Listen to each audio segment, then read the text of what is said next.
Good afternoon, ladies and gentlemen. My name is Peter Weissenbacher. I am the Director of Human Rights Institute, and I will be co-hosting today's event together with my dear colleague Lidia Kokautsová. It's the first public activity in the project Strengthening Bilateral Relations between Reform and Human Rights Institute and Introducing Reform to Slovak Professional as well as General Public. That is the official name of the project. This project has been supported by the Norwegian grants and by the Slovak government. That said, anything that will be said on this workshop, public discussion, or any other event or presented as part of the project reflects the opinions of the speakers and of Human Rights Institute, and the Norwegian grants nor Slovak government is responsible for the content of this project, but we are very thankful for the support we received. I see that we have already now more than 30 people. We have 32 people watching, so thank you very much. Also, if you are not watching live, but you are watching the recording, welcome to our first public discussion / workshop. It is my great pleasure to welcome Mr. Are Sasta, the Director of Reform, the Norwegian NGO who is our partner in this bilateral project. And Mr. Sasta will be the main speaker today. We met personally last year in their offices in Oslo, and their work is very interesting. And Mr. Sastad was very kind to speak to us, so I can promise you that today's event will be interesting. The name of today's event, if you don't remember from the invitation, is Reforms, Work, Approaches, and Experiences. And in this moment, I would kindly ask Mr. Sastad to take the floor, and I will give over to him. He will start a presentation in just a second. Thank you very much, Peter. So happy to be here and to be invited and to be a part of this very interesting project, sharing experiences from Norway with you guys in Slovakia. The title of this workshop is Reforms, Work, Approaches, and Experiences. And I'll come to what reform is. So what we are going to talk about today is 4 topics or 4 parts of the lecture, actually. The first question is, why work with men's equality issues? I think this is an important question to ask and to try to answer. And then, what is Reform Resource Center for Men, as I'm representing here today? And then, what do Reform actually do in Norway? And then we finish up with comments and questions and answers from you guys from Slovakia. So, let's start with men's equality status. I have put the answer, why bother? Why should we bother with men's equality status? I'll start off with some points of the status of men in Norway today. And I think a lot of this would be also quite known to you in Slovakia, because I think a part of this, a big, more or less all these points will be more or less the same in Europe and also big parts of the world. One of the key points is that men's life expectancy is 3.4 years shorter than women's in Norway. That I know is different from country to country, and 3.4 years, is that a lot? Well, it has been more before, and it has decreased, but this difference is still there, and it seems very hard to get rid of the difference in life expectancy between men and women.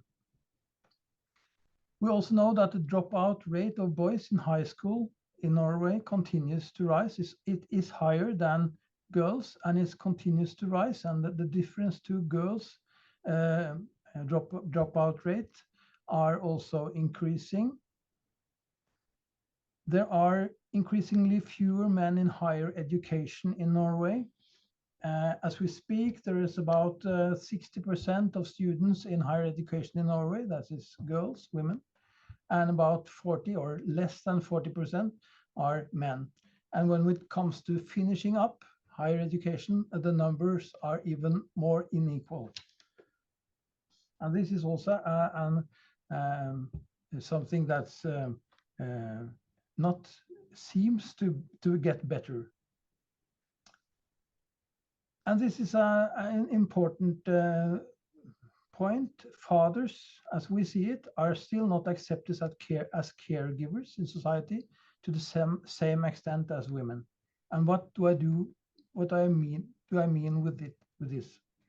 As you may know, we have the father's quota in Norway. We have a parental leave for a year, and the parental leave is divided into three, wherein 1/3 is for the fathers, or as I should put it, the non-giving birth parents, because there are also co-mothers and co-fathers, as we know. And 1/3 is for the mothers.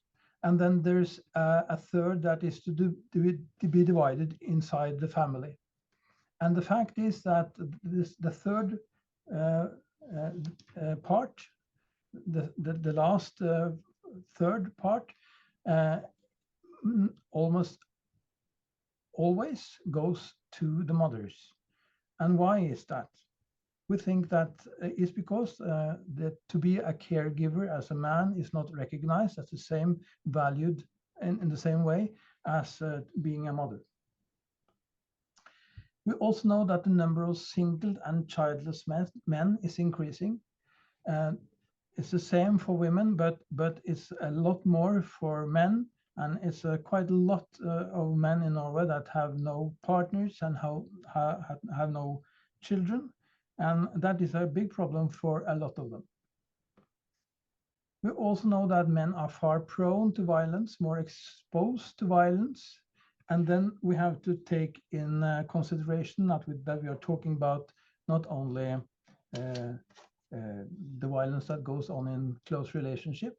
We know that women are more exposed there, but when we add up with the violence that is going on in society as a whole, men are far more exposed than women are. And if we add men in war, the numbers are exceeding women considerably. We also know that men dominate most of the negative statistics, such as drug abuse, as criminals and in prison inmates. 95% in Norway are men as prison inmates. In suicide, 3 of 4 that commit suicide are men in Norway. And all kinds of accidents, men are far more in accidents than women are. And if we add up, discrimination because of class, ethnicity, and sexual orientation are often more pronounced for men.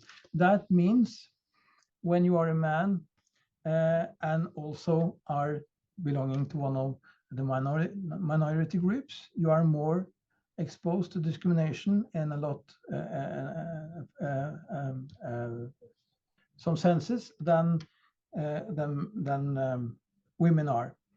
We also talk about men as the extreme sex on the top of society, but also really in the bottom of society, while women more are in the middle of society, not taking the leading positions as men do, but also not in the bottom statistics, the most negative statistics in the same extent as men. So what we mean that is it's necessary to have someone to take the perspective of boys and men. It's important to do this. And when we in Reform talk about this, we often talk about gender equality with a male perspective. And what is this? What is a male perspective? Firstly, it's very important to say that gender equality with a male perspective is a continuation of the work for women and girls' rights and opportunities. It's not a fight against women and women's rights. It's very important to say this. The fight for gender equality is a continuation of the work that women and women's rights movements have done for 100 years in Norway and in all over the world to get rights. And now to get men on board is not to take these liberties and freedoms away from women. So we have to start with boys and men's own experiences and life situation. Look at their experiences and find out what is their life situation. As fathers, as parents, as partners, spouses, brothers, leaders, and employees, what is the actual status and experience of men? Then we have to go to helping the boys and men to take ownership of equality and non-discrimination. And that means we have to look at their position in society and provide help in accordance with that. We have to make visible the discrimination, the obstacles, the prejudices, and that limit boys and men. And this, as I already said, is often related to class, to gender, ethnicity, sexual identity, place of residence, geography, religion, and also age. And it's important to extend boys and men's scope of action and contribute to adequate help to get them to widen their action, their scope of action. For example, to call for actions when boys and men are in a difficult situation and need sympathy, and help. And then I'll turn on something that we think is really good, the Norwegian society at the time of speaking. Because we have this Men's Equality Commission.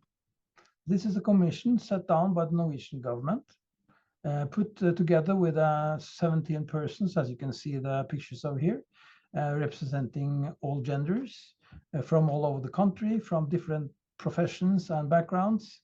And together they are going to make a report about men's equality issues. And as you can see, also Reform is represented in this commission. The commission will make a public inquiry about men and gender equality. It will finish its work in May next year. And then it's going to, the government has said that this is going to be a white paper from the government. So they are actually making a report into active politics in the Norwegian government. This is to be seen. We haven't seen this yet, and the project isn't, the commission isn't ready yet. But I think the commission is going to propose a wide range of issues or assessments and things to do about gender equality for men. That is going to make really a broad debate. We hope this is going to be the issue. And as you can see, as an example here, we have also had a lot of meetings in society, among them a meeting with an American scholar, Richard Reeves, that wrote the book on boys and men, as you may know, a book that really lightened up the debate in both US and most of the Western world with its perspective of boys and men and their problems in society. The purpose of the Commission is threefold. It is to give a comprehensive overview of men's gender equality in society, Norway.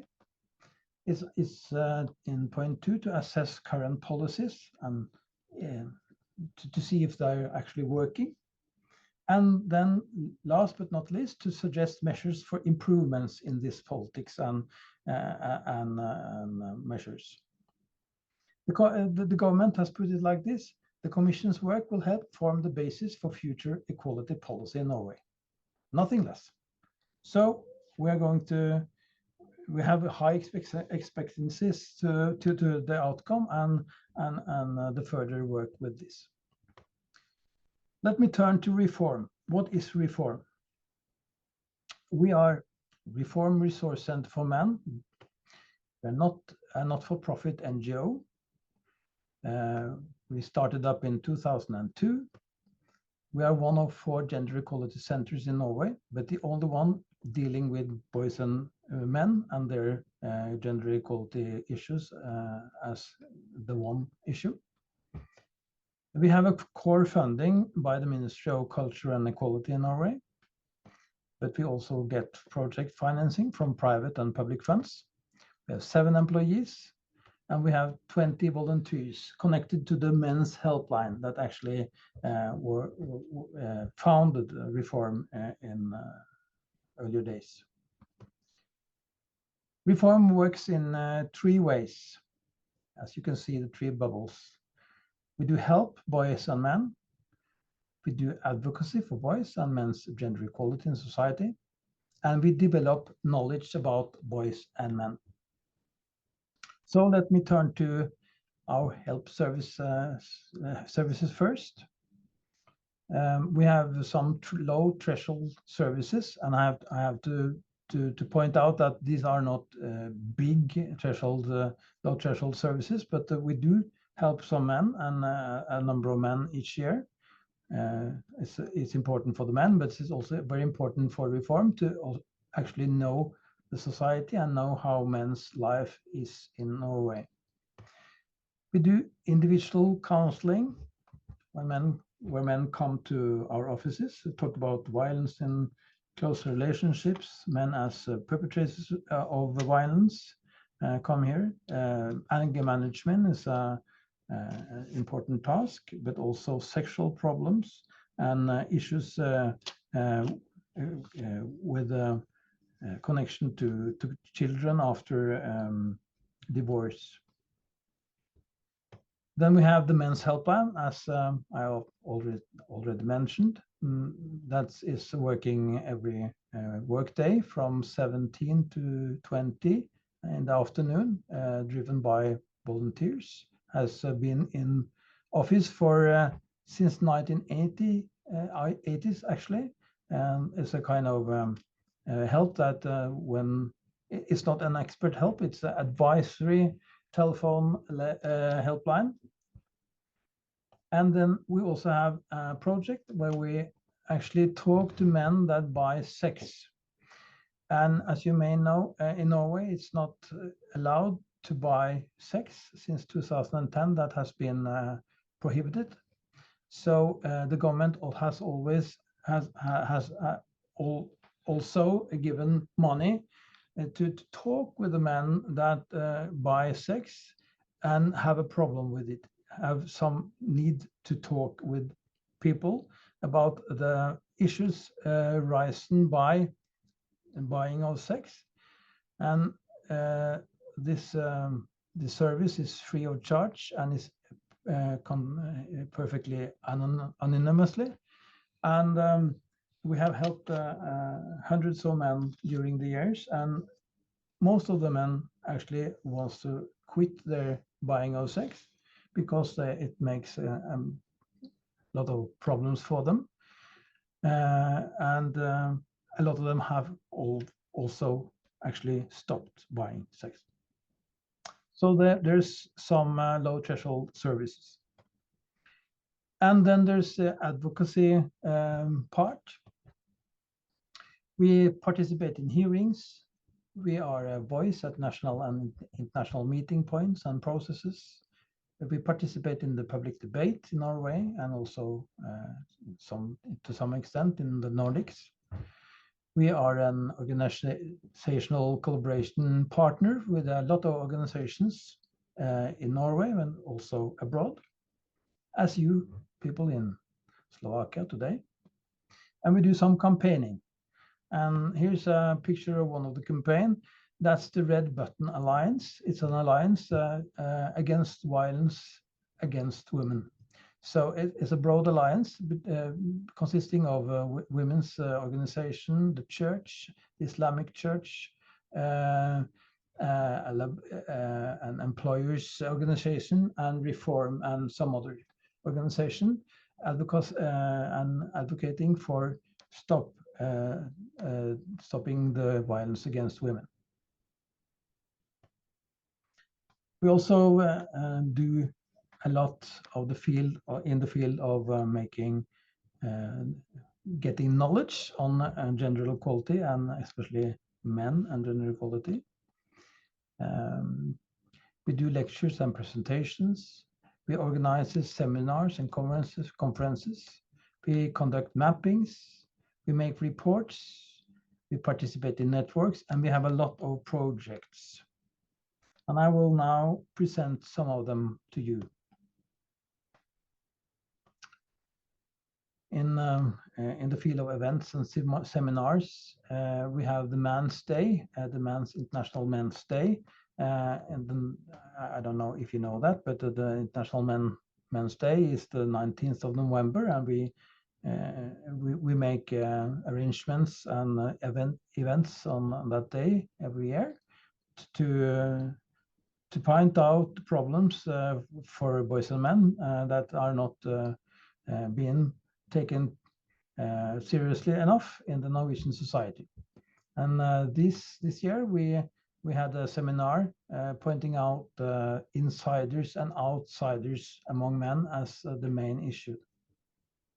Also in the field of sexual outsiders. In August this year, we had a meeting in a Norwegian big event that's called Arendalsuka, Arendal Week, in the south of Norway. Then the topic was men as victims in war. What we found out was that men as victims in war are in a very it's not pointed out as a main topic to talk about, but what we know that in Ukraine, for example, women and children were let out when they fled the war, while their husbands had to be stopped, were stopped on the border and brought back to fight. And men as victims of war, also as civilian victims of wars, are not spoken a lot of, not even in Norway, and should be talked about a lot more. And then we have a lot of seminars, just a yellow dot here, but we have a lot of seminars where we present actual and new research. We call it fresh knowledge seminars. So that's some of the topics. Then we do a lot on the issue of fathering. We have a project that calls e-learning about fathers for students and employees in child protection service.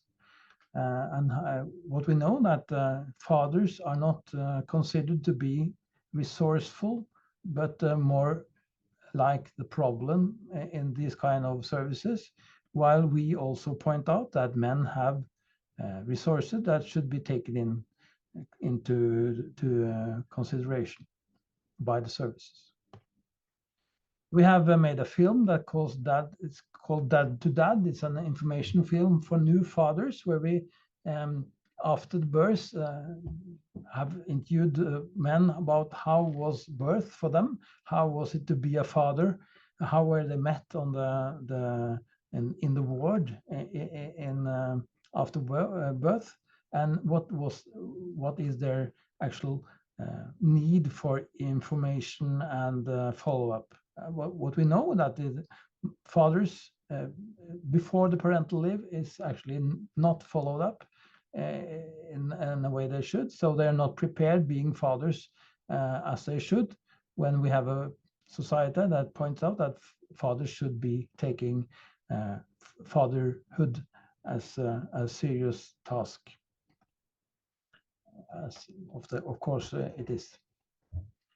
And we also have a project that is pointed out the gender equality to make gender equal health centers for families after birth with small children.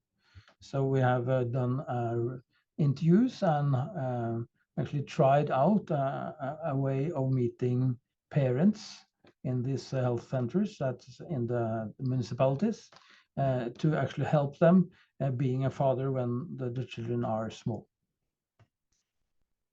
And then we work on the field of caring masculinities, like the project Men in Care, that's workplace support for caring masculinities, actually an EU project. And the Shared Care project, that it's to attract men to nursing education to counteract a gender segregated labor market. That is a Nordic project where collaborate or leading actually. And then we do a lot of men in the field of men and health. We have had a project about the prostate cancer. Do we forget about the sexual health? Because what we do know that the sexual health of men that has had prostate cancer is almost always being worsened, but there is not much talk about that in the health service or in the society in large. And we have also had a project that has pointed out disability, masculinity, and sexuality. How is it to be have a handicap and also have a sexuality when you are a man? It's not easy. We have also mapped loneliness and body image about Norwegian incels, a very interesting project that pointed out that the incel population actually were more in need of help than actually dangerous to society, as we also often talk about incels to be. And the last project here is known at November, recently finished. It's a TikTok campaign actually, where we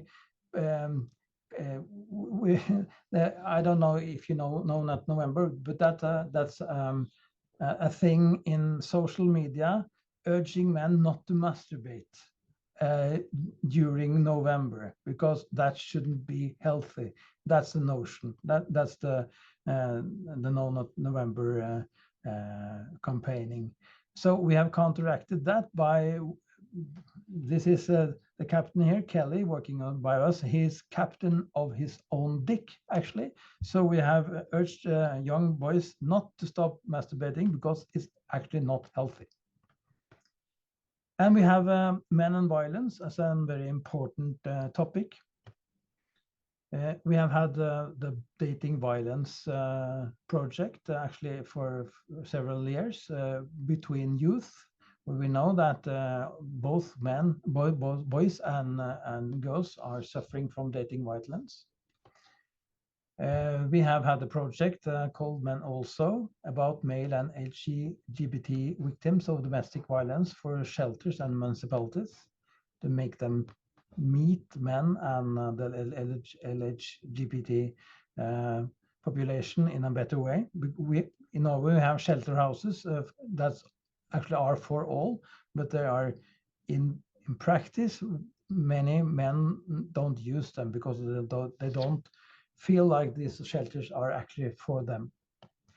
And at last, under the radar, it's a project where we have put men as victims of abuse and violence in older age, and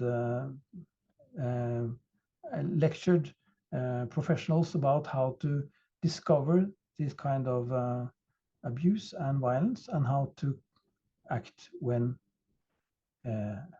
hearing about it. Okay, I'm finishing up.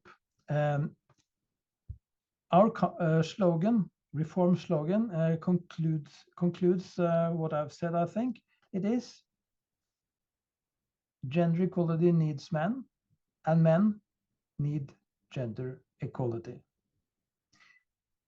And all the pictures below the slogan is in fact ministers from most of the parties in Norway being ministers of gender equality through the years that reform has been in practice. And the last one in the biggest picture is today's Minister of Gender Equality, Lubna Jaffery from the Labour Party. So what you can see, the whole spectrum of the Norwegian parties and the government is actually supporting doing something about men and equality. Not too much, but they are, in fact, they do agree in the importance of it, and they are supporting reform resource center for men. So that was my presentation, Peter. Thank you, Are. I already stopped the presentation. So Thank you. You're welcome. Thank you very much for the presentation, for the information and your insight. This is something very interesting and to a large degree new to Slovak stakeholders and society at large, including experts. So there would be a lot to speak about, and we will have 3 more workshops or online discussions like this with your colleagues on different topics. So we will go into detail on some of them. So this is also a little bit of a promotion of the project activity. So please follow our website and social media platform channels. We will inform you about the next online events. But now we have still some time for questions and answers. Until there are the questions from the online viewers collected, I will ask a couple of questions on my own. So the first one would be connected to the fact that you described that fathers are not generally accepted as caregivers in the beginning of your presentation. Would you elaborate a little bit more on this, especially from the societal perspective? Is this lack of acceptance in the society at large? It is coming more from the women, it is coming more from men. Maybe if there is some dynamic in the family, or how would you describe this situation where the lack of acceptance occurs, in your opinion, from your experience? Well, as I also pointed out, Norway has gone a long way. We have this parental leave that's actually for 15 weeks. That's just for the fathers. And most fathers in Norway actually take these 15 weeks and are together with their small children after the mothers mostly have been at home first. But men as caregivers are still not, as we see it, accepted in the same way as women, because we see it in that there is not the same right to take out the leave for men that actually not they have not the right to earn the leave for themselves. They have to the mother's situation is considered first for giving men their leave. So when mothers are not have not worked for the last 12 months before birth, men are not entitled to get the parental leave at all. So that's a discrimination. It's not the same for women. And we also know that, as I said, women are taking the third that is actually meant for dividing between fathers and mothers, or giving birth fathers, mothers, and giving birth parents, not giving birth parents, as we say. So the mothers are taking 2/3 of the leave, and the men are taking 1/3, and that makes men the start of the fatherhood is actually handicapped with this.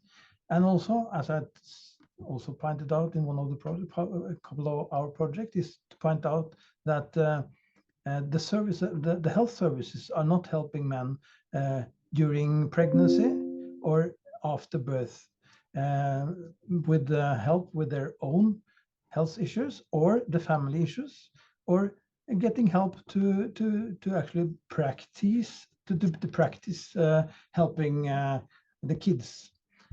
So what we say is that to be a caregiver is something you are born to. You have to learn it, and if you have no possibility to learn it, how could you be a good father? So there is a discrimination here in which end you are starting. And then there's also the issue of divorce, or after divorce, and if there's a conflict in addition to the divorce, we know that children almost always are being the main responsibility of the mothers, as men, but men are then being visiting parents, as we say, and there is no grounds for that. If there is no problem between fathers, mothers, there shouldn't be another division than half by half, and that's also what actually the people are choosing themselves. About 50% is actually choosing this now after divorce, but the law is behind. So the law hasn't this 50-50 dividing as its starting point. And then actually, if the case goes to court, the court mostly will say that the mothers will have custody of the children, and the men have to be visiting fathers.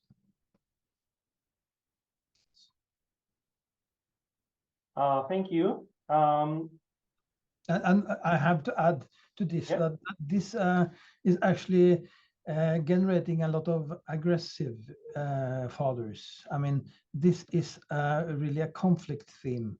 It makes the families working poorer, because when there are conflict, there will be not a good climate for children to grow up in, and families that are in conflict are not happy.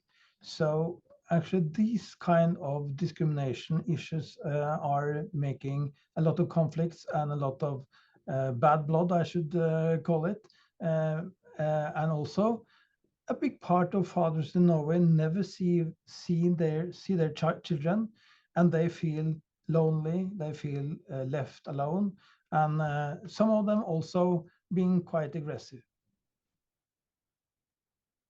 Thank you. My next question would be connected to the helpline that you mentioned. There would be basically two questions, or a question with two parts.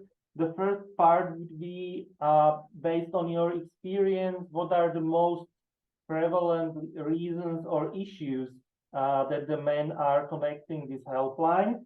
And the second question, because this is something rather unusual in Slovakia, that the men are not speaking with, professional psychiatrists or psychotherapists and other helping professions. Do the volunteers that work on this helpline have some kind of a formal training, or is it something that is informally done inside your organization? To take the last question first, no, they're not formally trained. These are common people. Some of them also have experienced crisis in their lives. No, some of them are men, but we also have women. Talking about problems with the in-callers on a personal basis, but not as a professional caregiver, but giving advices. The topics they are taking up in the conversation has actually changed through the years. Before, the topic was almost more or less every time either anger management or custody of children after divorce. Anger management is now institutionalized in Norway, so we don't get that many calls on that now, but we do still get a lot of calls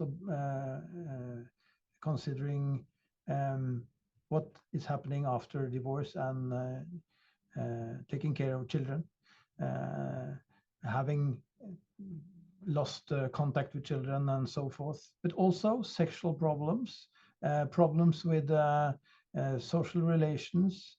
And as I also mentioned, we have a special service also talking with men that buy sex. And that is what we can say is this is groups that to some extent have no one else to talk to. And as you also stated out yourself, Peter, men are not seeking help as they should, neither in Norway than in Slovakia, I guess.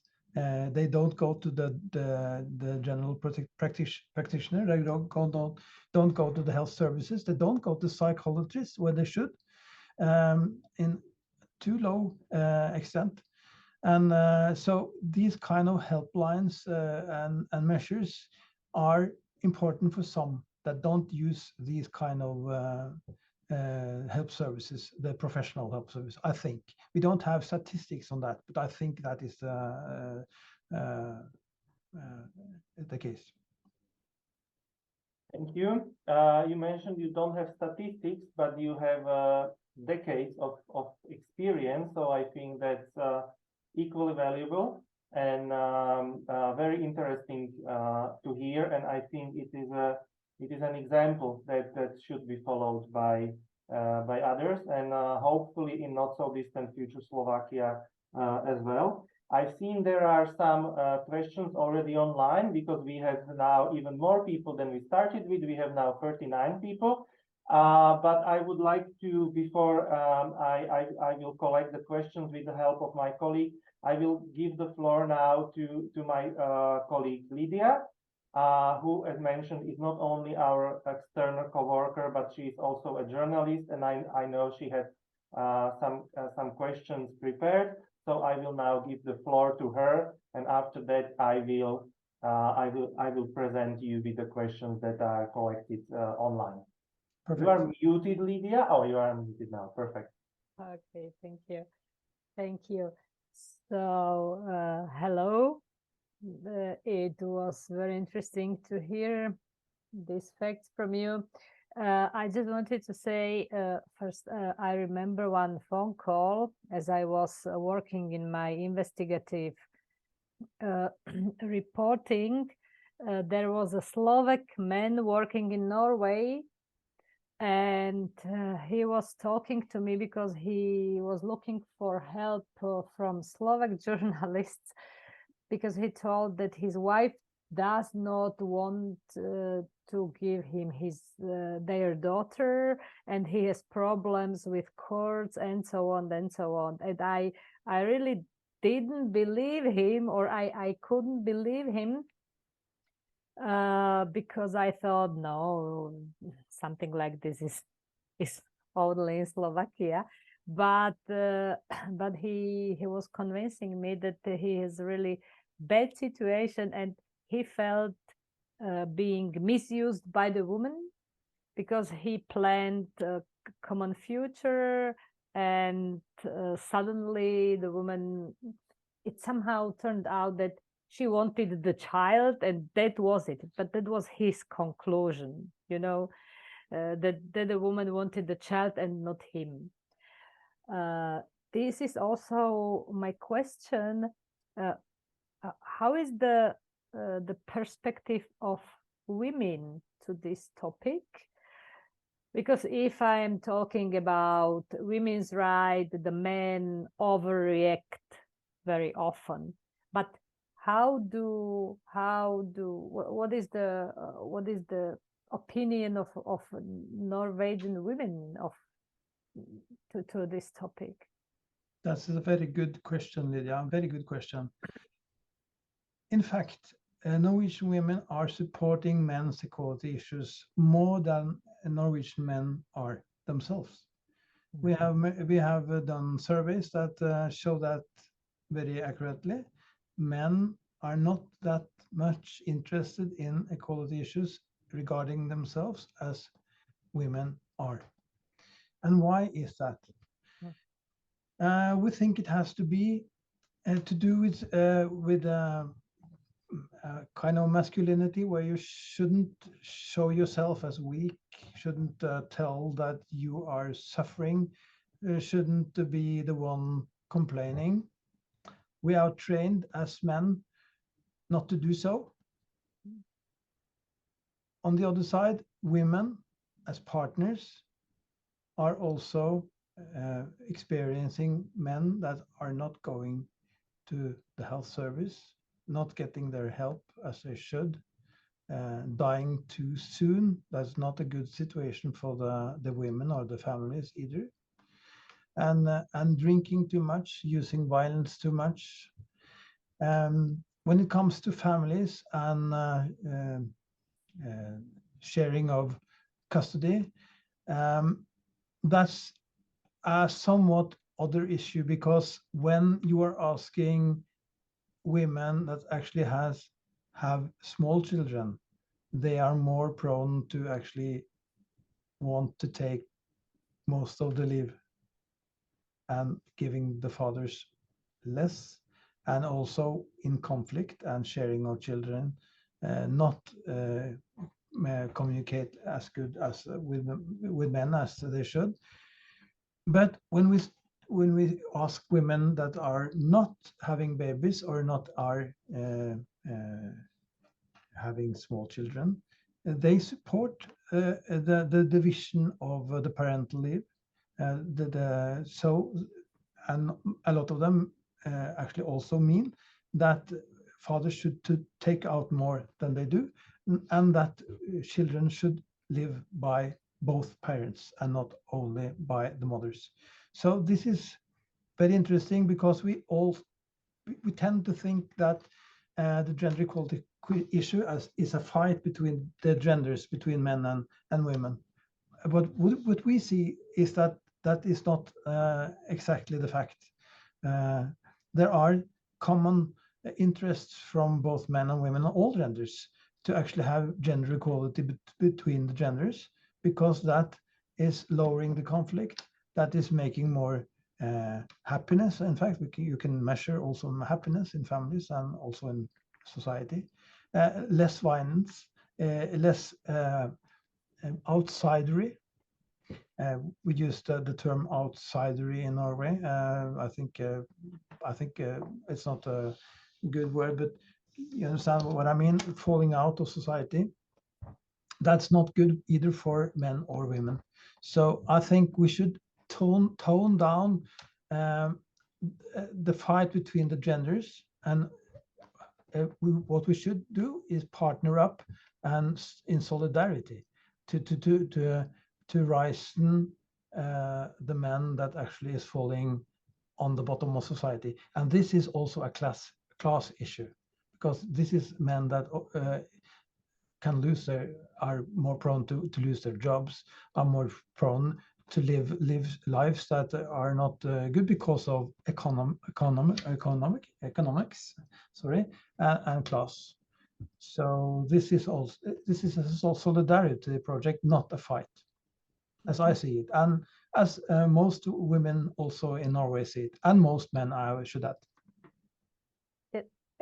Just the last remark, I'm always emphasizing that if I'm using my rights, it doesn't mean that the opposite part has less, her or his right is less than mine.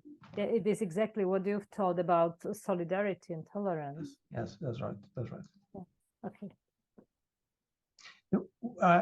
Also, of course, there are fight also, but we don't have a huge men's rights movement in Norway.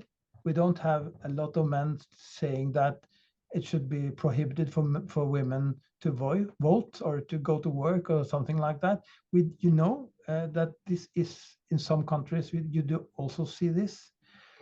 When we don't have it in Norway, it isn't like it's never going to be happening. So we have to fight these kind of gender fighting.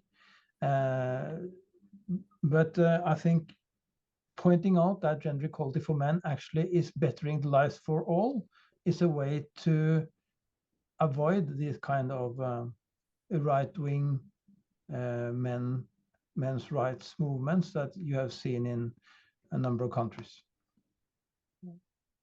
Okay. Thank you. Thank you. So maybe now is the time for the questions we received from the audience. The first one is, Mr. Sastad was talking about attracting men to nursing education. Could he please elaborate on the ways, means, and tools used to do this, and if there is any success yet, if there was some measurable difference or increase? A very good question. Men in nursing education, we had a project called that where we looked into what's happening in the schools for nurses in the Nordics. What we saw that I should point out that in Norway it's just 10% of the nurses that actually are men, and in the other Nordic countries even less. So we're not very progressive in this field. In Slovakia, 0. 0? Well, I think you have some. Don't very close to 0. Yeah. Okay. Well, as I see it, I myself is a trained nurse. Actually, I worked for several decades as a nurse, and what we know that this is a good line of work. And in society that is changing, the green shift is calls for other lines of work for men. So not getting into the education sector and in the health sector for men is actually quite catastrophical. They can the consequence can be that they are not going to find work in the future. And we also do need more hands in the health sector. So getting men to be nurses, well, what we found were that the schools had to lay the curriculum in the schools has to be made so that they actually are talking about men as nurses as well as women as nurses. And in some respect, that is not happening. So when you get into the health sector as a man, and if you are below 25%, that may be the critical mass, it's quite difficult to find yourself as a future nurse or a future professional, because you have too few colleagues to talk with. One of the things we pointed out that there is very important when you get male nursing students, to make groups so that the male nursing students can actually talk together and share experiences how to actually cope in a female-dominated area like the health sector. It's the same thing we have done with women in the tech sector, sharing experience among women to actually doing the work, getting the positions, getting the leadership positions in the tech sector, and we have succeeded. We have succeeded in a large, more, far more, a wider extent than we have done in the health sector and in the educational sector and the kindergartens, where men are actually in a huge minority. So we have not come far on this, but we are have some experience that is interesting. And this report, Men in Nursing Education, is actually in English, and you can find it on Reform's webpage.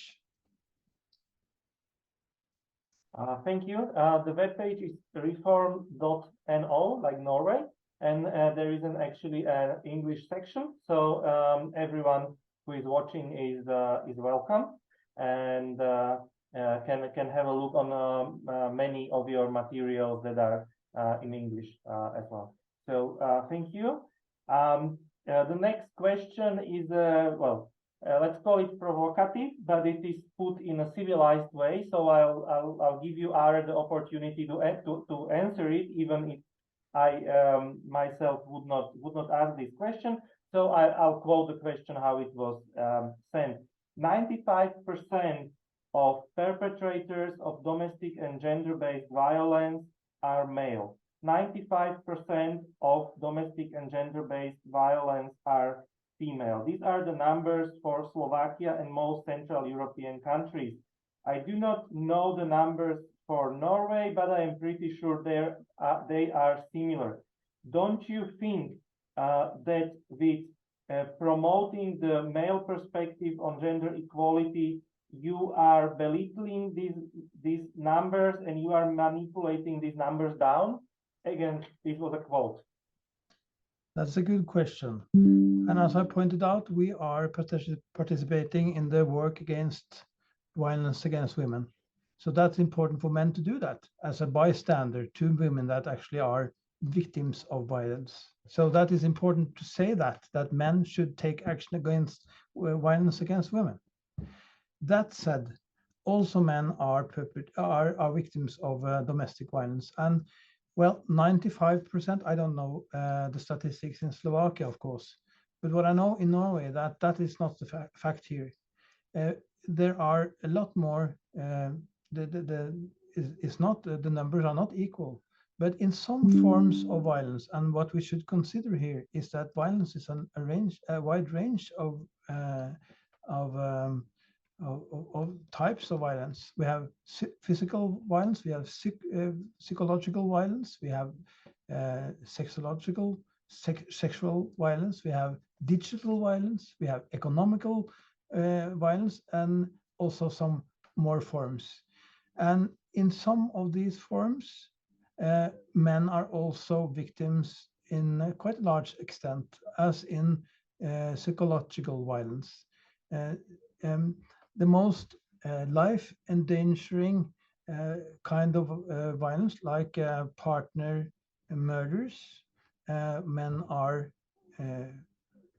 the number of women far exceeds the number of men. But there are men being killed by female spouses, and it's not good to be killed in any way, even if there are more women than men that are being killed. What we should do is taking into considerance everyone that is abused, raped, and also men can be raped, also by women. Rape is not just penetrating sex, it can be assaulting in different ways. We know this is happening. And of course, violence. We have to take violence in consideration also as a problem for men. That is not to say that violence against women isn't important. It should be done a lot more about this, also from men. But that isn't the same as saying that men are not victims themselves.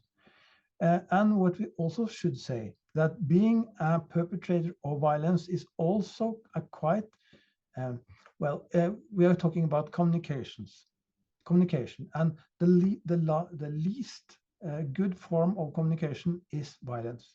When you use violence as communication to your spouse, to your wife, to your brother, to your sister, to your mother, or to your friends, you have lost your way of communication, and you are quite unable to proceed, actually. So getting help from getting out of the violence spiral is very important, not only for the men or the women that is conducting violence, but also, of course, for their victims. So being able to stop violence before it happens is a lot better than putting on the bandages afterwards, or putting you understand what I mean. So it's very important I'm not talking violence against women down. What I do is pointing out that violence is happening in a lot of personal connections, and we should also point out that it also goes for the LGBT population, where we often don't talk about this because it's too taboo. But we know that also as violence is happening across the line, and also abuse of women, of children. And I am sorry to say, women, mothers, are often also abusers of children. Maybe not as much as men, but not far from that in Norway. We know from statistics. So this is very important to not shut doors, but open them. Thank you, Are, especially for your patience in explaining. I am sure that you have to explain and to answer this type of questions a lot in your work, and I applaud you for that. This type of question repeated a couple of times in the questions from the viewers. So I tried to use the one example that was probably the most calmly formulated. Let's put it this way. There are a couple more questions, but they are mostly connected to something that we already answered, or they are connected to issues and topics that we will explore more in our next sessions. And we for example, like gender segregated labor market, and we planned this session for 1 hour, and we are now a little bit over that, but just a little bit. So first of all, I would like to ask you, Are, if there is anything you feel like you would like to add, coming to end of our first session. I would like to add that even if Norway is ranged among the most gender equality, the countries with the most gender equality countries in the world, I don't think the difference to Slovakia may be that big, because I think we deal with some of the ground issues, both countries, and I think there are lessons to be learned from us in Norway, from you in Slovakia, and vice versa. And I think that communication, dealing of information and experiences is very good for a society that is good for all. In Norway, we have this welfare state. It's a very important intervention. And I think we have to fight for it. The parental leave is a part of the welfare state, but it's not obvious. We can lose it and we can gain further.